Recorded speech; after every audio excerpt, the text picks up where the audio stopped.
ഒരു പെണ്ണ് പണ്ട് തിരൂരിലുള്ള ഒരു പെണ്ണിനെ കുറിച്ചിട്ട് പറഞ്ഞു അല്ലേ? തിരൂരിലൊരു പെണ്ണ് അവസാനം മരിക്കുമ്പോ ക്യാൻസർ വന്ന് വയറ് പൊട്ടി ഈ ലോകത്തോട് ഇവിടെ പറഞ്ഞു. നിങ്ങൾക്ക് അറിയോ പെണ്ണ്? ഞാൻ അറിയ പോലും ഇല്ല. അസ്സലാമു അലൈക്കും വറഹ്മത്തുള്ളാഹി. ഇദ്ദേഹത്തെ നിങ്ങൾക്ക് പലർക്കും പരിചയമുണ്ടാകും. ഞാനടക്കം പല ആളുകളും പലപ്പോഴും വിമർശിച്ചിട്ടുള്ള ഒരാളാണ്. എങ്ങനെയാണ് ഇദ്ദേഹത്തെ വിമർശിക്കാതിരിക്കാൻ പറ്റുന്നത്? ഇത്തരത്തിലുള്ള കാര്യങ്ങളാണ് പലപ്പോഴും ഇദ്ദേഹം പറയാറുള്ളത്. ഇദ്ദേഹം ഒരു തങ്ങളാണ്. തങ്ങന്മാരെ നമ്മൾ സ്നേഹിക്കണം, ആദരിക്കണം, ബഹുമാനിക്കണം. അതൊക്കെ മുസ്ലിമീങ്ങളുടെ ബാധ്യതയുമാണ്. എന്തുകൊണ്ടാണ്? അവർ തിരുനബി തങ്ങളുടെ സന്താന പരമ്പരയിൽ ജനിച്ചവരാണ്. എന്നാൽ ആ സന്താന പരമ്പരയിൽ ജനിക്കാൻ ഭാഗ്യം കിട്ടിയിട്ടും ചില ആളുകൾ അവരുടെ കാര്യലാഭത്തിന് വേണ്ടി ആ പദവിയെ വിൽപ്പനയ്ക്ക് വെക്കുകയാണ്. അഹ്ലുബൈത്ത്. ഇപ്പം ഇദ്ദേഹത്തിൻ്റെ തന്നെ മജ്ലിസിൻ്റെ ടൈറ്റിൽ നോക്ക്, അഹ്ലുബൈത്തിൻ്റെ കൂടെയുള്ള ആത്മീയ മജ്ലിസ്, അല്ലെങ്കിൽ അഹ്ലുബൈത്ത് നേതൃത്വം കൊടുക്കുന്ന ആത്മീയ മജ്ലിസ്. മുമ്പ് ഇദ്ദേഹത്തിൻ്റെ മജ്ലിസിൻ്റെ ടൈറ്റിൽ അഹ്ലുബൈത്തിൻ്റെ കൂടെ സ്വർഗത്തിലേക്ക് എന്നൊക്കെയായിരുന്നു. എന്നു മാത്രമല്ല, ഇദ്ദേഹത്തിൻ്റെ സംസാരത്തിനിടയിൽ പലപ്പോഴും ഇദ്ദേഹം എടുത്തെടുത്തു പറയുന്നത് ഞങ്ങൾ അള്ളാൻ്റെ റസൂലിൻ്റെ പേരക്കുട്ടികളാണ്, ഞങ്ങൾ പറഞ്ഞാൽ ചില കാര്യങ്ങളൊക്കെ അള്ളാൻ്റെ റസൂൽ നടത്തിത്തരും എന്നൊക്കെയാണ്. ഇങ്ങനെയൊക്കെ ചെയ്യുന്ന ആ പദവിയെ ദുരുപയോഗം ചെയ്യുന്ന ആളുകളെ എങ്ങനെയാണ് വിമർശിക്കാതിരിക്കാൻ കഴിയുന്നത്? പക്ഷേ ആ വിമർശനങ്ങളൊന്നും ഇദ്ദേഹം പലപ്പോഴും ഉൾക്കൊള്ളാറില്ല എന്നതാണൊരു സത്യം.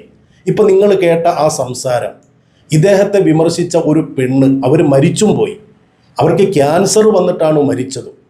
അതിനെ ഇദ്ദേഹത്തിൻ്റെ എന്തോ വലിയ മഹത്വമായി പൊതുസമൂഹത്തിൻ്റെ മുമ്പിൽ അവതരിപ്പിക്കുകയാണ്. ഇദ്ദേഹത്തെ വിമർശിച്ചത് കാരണമാണ് അവർക്കങ്ങനെ സംഭവിച്ചത് എന്ന് അദ്ദേഹം പറഞ്ഞ് പ്രചരിപ്പിക്കുകയാണ്. ഒരു സാധാരണക്കാരനായ മുസ്ലിം പോലും പറയാൻ മടിക്കുന്ന, പേടിക്കുന്ന കാര്യങ്ങളല്ലേ ഇദ്ദേഹം ഈ വിളിച്ചു പറയുന്നത്? ഒരു മരിച്ചുപോയ ഒരാളെക്കുറിച്ച് അത് പറയുമ്പോൾ തന്നെ ആ വാക്കുകളിലുള്ള ഭീഷണി, പരിഹാസം, പൊങ്ങച്ചം, ഇതൊക്കെ നിങ്ങൾക്ക് കേൾക്കാൻ കഴിയും. ഇന്നെ വിളിച്ചു ഈ സമയമാകുമ്പോൾ, ആ റമളാൻ ആകുമ്പോഴത്തേക്ക് റബ്ബെടുത്തു. നമ്മളൊരാളെ കുറ്റം പറയുമ്പോൾ നമ്മൾ ശ്രദ്ധിക്കണം. ആ ഒരു വിഷയത്തിൽ മാത്രം ഞാൻ എന്തില്ല, ആർക്കും പൊരുത്തപ്പെട്ടു കൊടുക്കൂല. ആ ഒരു വിഷയം ആര് പറഞ്ഞാലും അല്ലാഹു, നിങ്ങൾ ഒരാളെ പച്ചയിറച്ചി തന്നിരുന്നു, ഒരാളെയും എന്തില്ല നമ്മളൊന്നും പറയാം. എന്തിനാണ് ഇങ്ങനെ? എന്തിനാ നമ്മൾ പറയുന്നത്? അറിയോ, ഞാനൊക്കെ 3 മണിന്റെ മുമ്പ് എഴുന്നേൽക്കും. എല്ലാവരും ഒരുപാട് ശപിച്ചു. എന്താ ചെയ്യാ? ശാപം അത് വലിയ പ്രശ്നമാണ്. ആ ഒരു വിഷയം മാത്രം ഞാൻ എന്തില്ല, ആർക്കാണെങ്കിലും അത് ഞാൻ പൊരുത്തപ്പെട്ട് കൊടുക്കൂല. ഇപ്പൊ ഈ കുറഞ്ഞ സംസാരത്തിനിടയിൽ ഇദ്ദേഹം എന്താണ് ഈ പറഞ്ഞു വെച്ചത്? ഇദ്ദേഹത്തെ വിമർശിച്ച ഒരു പെണ്ണിന് സംഭവിച്ച ദുരന്തം, അതിന് അദ്ദേഹം നടത്തുന്ന പ്രയോഗം കേട്ടോ. എന്നെ വെല്ലുവിളിച്ചു, 1 കൊല്ലം തികയുന്നതിന് മുമ്പ് അള്ളാഹു എടുത്തു എന്നാണ്. ഒരു പരിഹാസ രൂപത്തിൽ ഒരു മരണപ്പെട്ടുപോയ ആളെക്കുറിച്ച് നടത്തുന്ന പരാമർശമാണ്. ഇദ്ദേഹത്തെ വിമർശിച്ചത് കൊണ്ടാണ് ആ പെണ്ണിന് ക്യാൻസർ വന്നത് എന്നും വയറു പൊട്ടി എന്നൊക്കെ പറയുന്നു. അള്ളാഹു ആലം, അങ്ങനെ സംഭവിച്ചിട്ടുണ്ടെങ്കിൽ ഇദ്ദേഹത്തെ വിമർശിച്ചത് കൊണ്ടാണ് അത് പറ്റിയത് എന്നൊക്കെ ഇദ്ദേഹത്തോട് ആരാ പറഞ്ഞത്? അങ്ങനെയാണെങ്കിൽ ആരൊക്കെ ഇദ്ദേഹത്തെ വിമർശിക്കുന്നു? വളരെ മോശമായ ഭാഷയിൽ ഇദ്ദേഹത്തെ പരിഹസിക്കുന്നു. അവർക്കൊക്കെ ക്യാൻസർ വന്നിട്ടുണ്ടോ? വയറു പൊട്ടിയിട്ടുണ്ടോ? ഒരു സ്ത്രീക്ക് അങ്ങനെ സംഭവിച്ചു എന്നതുകൊണ്ട് ഇദ്ദേഹം അത് അദ്ദേഹത്തെ വിമർശിച്ചതിൻ്റെ കാരണമാക്കി മാറ്റുകയാണ്.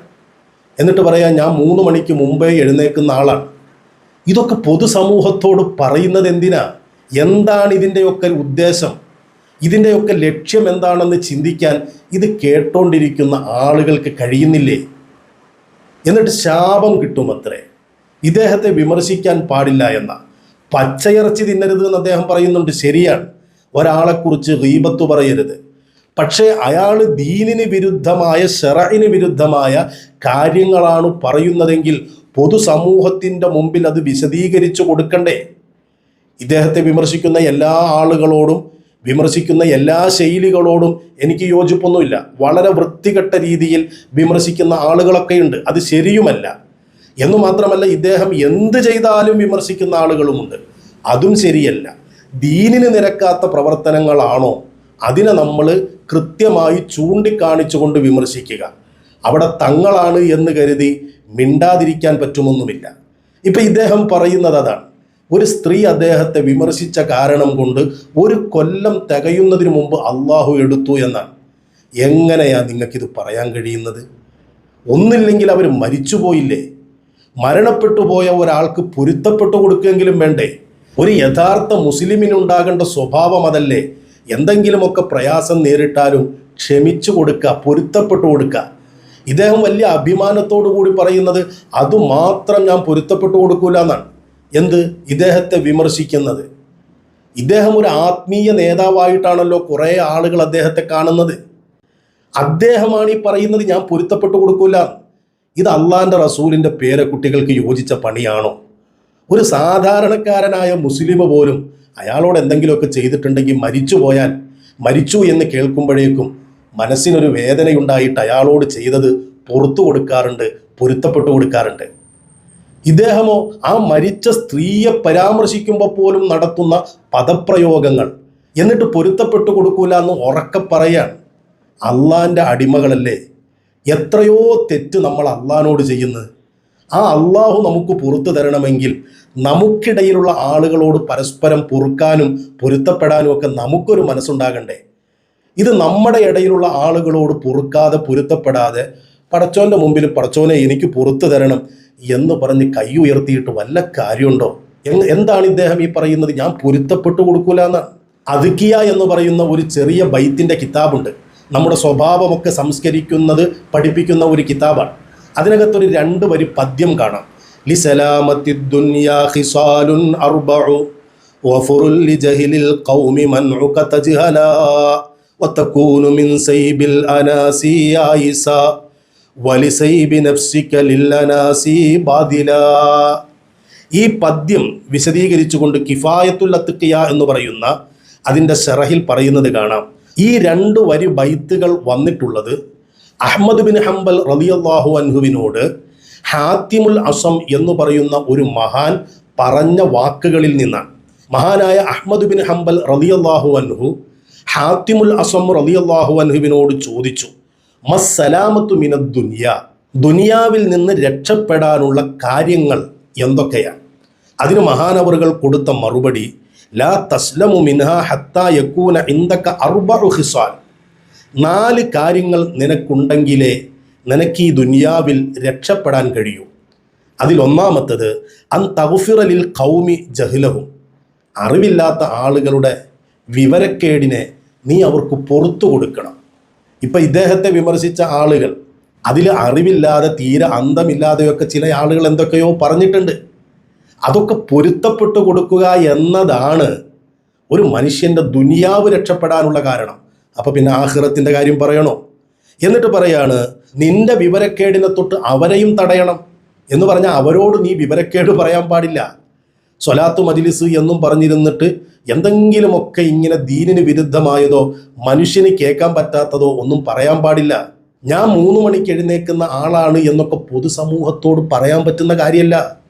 അതൊക്കെ റബ്ബുമായിട്ടുള്ള രഹസ്യമാണ്. അതിൻ്റെ ഒക്കെ പ്രതിഫലം ഇങ്ങനെ വിളിച്ചു പറഞ്ഞാൽ നഷ്ടപ്പെട്ടു പോകും. ഇങ്ങനെയുള്ള കാര്യങ്ങളൊക്കെ ജനങ്ങളെ തൊട്ട് തടയണം. നമ്മുടെ വിവരക്കേട് അവരുടെ മേൽ അടിച്ചേൽപ്പിക്കാൻ പാടില്ല. അതുപോലെ നിന്റെ അധ്വാനത്തിൽ നിന്ന് നീ അവർക്ക് കൊടുക്കണം. അവരുടെ അധ്വാനത്തിൽ നിന്ന് ഒന്നും തിരിച്ചു പ്രതീക്ഷിക്കുകയും ചെയ്യരുത്. ഈ 4 കാര്യങ്ങൾ ദുനിയാവിൻ്റെ വിജയത്തിന് അനിവാര്യമാണെന്ന് ഹാത്തിമുൽ അസമ്മ് റളിയല്ലാഹു അൻഹു പഠിപ്പിക്കുന്നത് കാണാൻ കഴിയും. അപ്പോൾ പൊരുത്തപ്പെട്ടു കൊടുക്കുക എന്നത് ഒരു വിശ്വാസിയുടെ ലക്ഷണമാണ്. അപ്പോൾ പിന്നെ ഇദ്ദേഹം ഒരു ആത്മീയ മജ്ലിസിന് നേതൃത്വം കൊടുക്കുന്ന, ജനങ്ങളോട് ഉപദേശിക്കുന്ന, ജനങ്ങൾക്ക് വേണ്ടി ദ്വാരക്കുന്ന ഒരാൾ ഇത്തരത്തിലൊക്കെ പറയാൻ കഴിയുമോ? എന്തൊരു മോശമാണിത്. മരണപ്പെട്ടു പോയ ആളുകളെപ്പോലും വെറുതെ വിടുന്നില്ലത്രേ. അതൊക്കെ ഇദ്ദേഹത്തെ വിമർശിച്ചത് കൊണ്ടാണ്. അങ്ങനൊന്നുമില്ല. നിങ്ങളെ വിമർശിച്ചത് കൊണ്ടാണ് ആ സ്ത്രീക്ക് ക്യാൻസർ വന്നത് എന്ന് നിങ്ങൾക്ക് എങ്ങനെയാ പറയാൻ കഴിയുക? ഒരു മുഅ്മിനിന് ഒരു അസുഖം വന്നാൽ അതവർക്ക് ഹൈറാണ്, അവരുടെ പാപം പുറത്ത് കിട്ടാൻ കാരണമാണ്. നബി സല്ലല്ലാഹു അലൈഹി വസല്ലം തങ്ങൾ പഠിപ്പിച്ചതല്ലേ. അപ്പം ചിലപ്പോൾ അവർക്കൊരു ഹൈറായിട്ട് അള്ളാഹു കൊടുത്തതായിരിക്കാം അത്.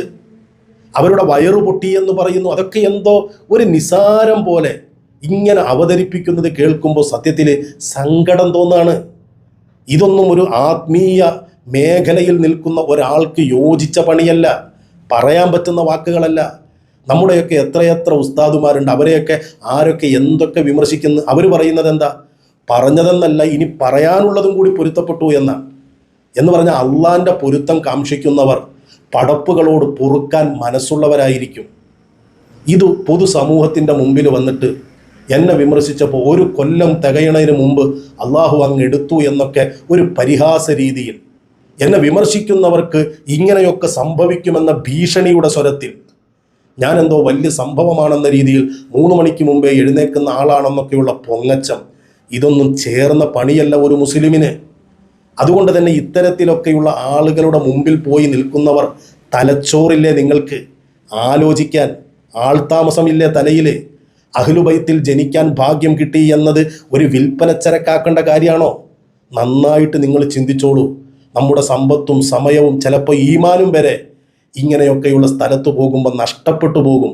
ഇവിടെ അല്ലാഹു തആല ഒരാൾക്ക് രോഗം കൊടുക്കുന്നതും, ഒരാൾക്ക് അല്ലാഹു തആല ആരോഗ്യം കൊടുക്കുന്നതും, ഒരാൾക്ക് കുറേ പണം കൊടുക്കുന്നതും, അവരുടെ മജ്ലിസിലേക്ക് ആണും പെണ്ണുമൊക്കെ കൂട്ടം കൂട്ടമായി ഒഴുകുന്നതും, ഇങ്ങനെയുള്ള കാര്യങ്ങളെല്ലാം അള്ളാഹുവിൻ്റെ പരീക്ഷണമാണ്.